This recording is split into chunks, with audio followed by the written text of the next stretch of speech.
Hi friends, welcome to Preethi world.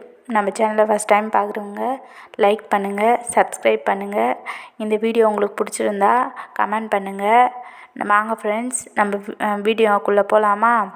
நான் கறி குழம்பு வீடியோ தாங்க போட போகிறேன். கறி வந்து 1 கிலோ எடுத்துருக்கேன், மட்டன்.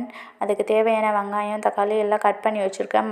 கறி வந்து மஞ்சத்தூள் போட்டு நல்லா கழுவி வச்சுருக்கேங்க. அடுப்பு பற்ற வச்சு குக்கர் வச்சு தேவையான அளவு எண்ணெய் ஊற்றிட்டுங்க.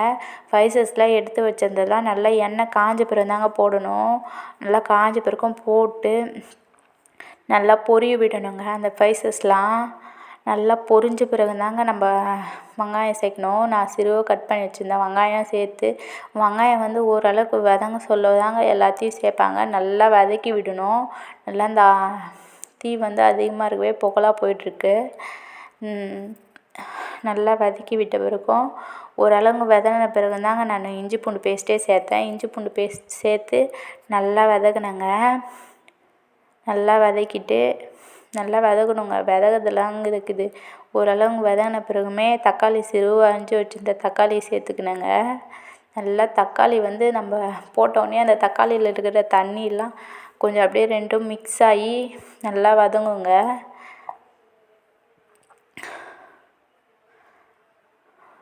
வதங்கிட்ட பிறகும் மஞ்சத்தூளும் உப்பும் சேர்த்துக்கினேங்க.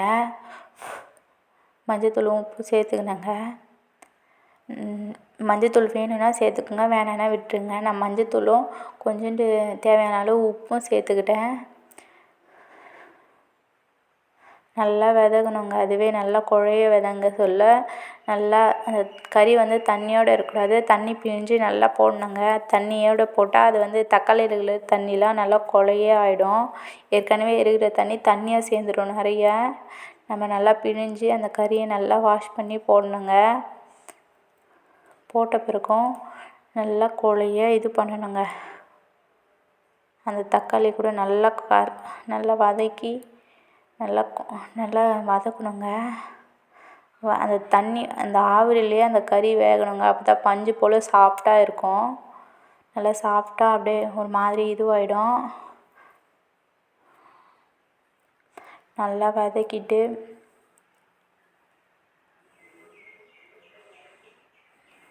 நல்லா குழைய வதங்குங்க.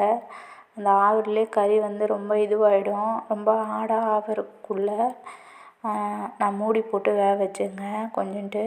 அப்புறமா வீட்டில் அரைச்ச மிளகாத்தூளும் அதை நல்லா சேர்த்துட்டு கிளறி விட்டு ஒரு மசாலாவும் போட சொல்ல நல்லா கிளறி விட்டேங்க.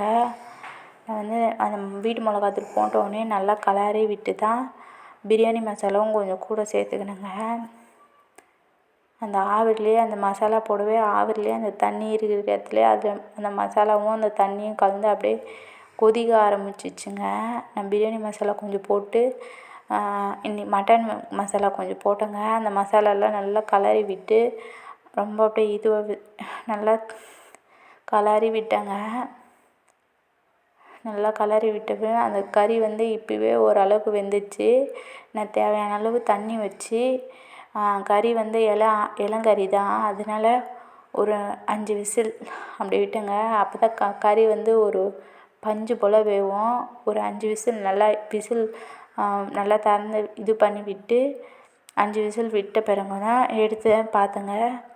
விசில் எடுத்துட்டு அந்த கறி குழம்பு பார்க்க சொல்ல எண்ணெய் நல்லா மிதக்க அப்படியே சூப்பராக வந்ததுங்க. நல்லா ஆவிரி பிறகு அந்த எண்ணெயை நல்லா கிளறி விட்டு அதை பார்த்தோன்னே எனக்கு சாப்பிட்ணுன்னு தோணுச்சுங்க.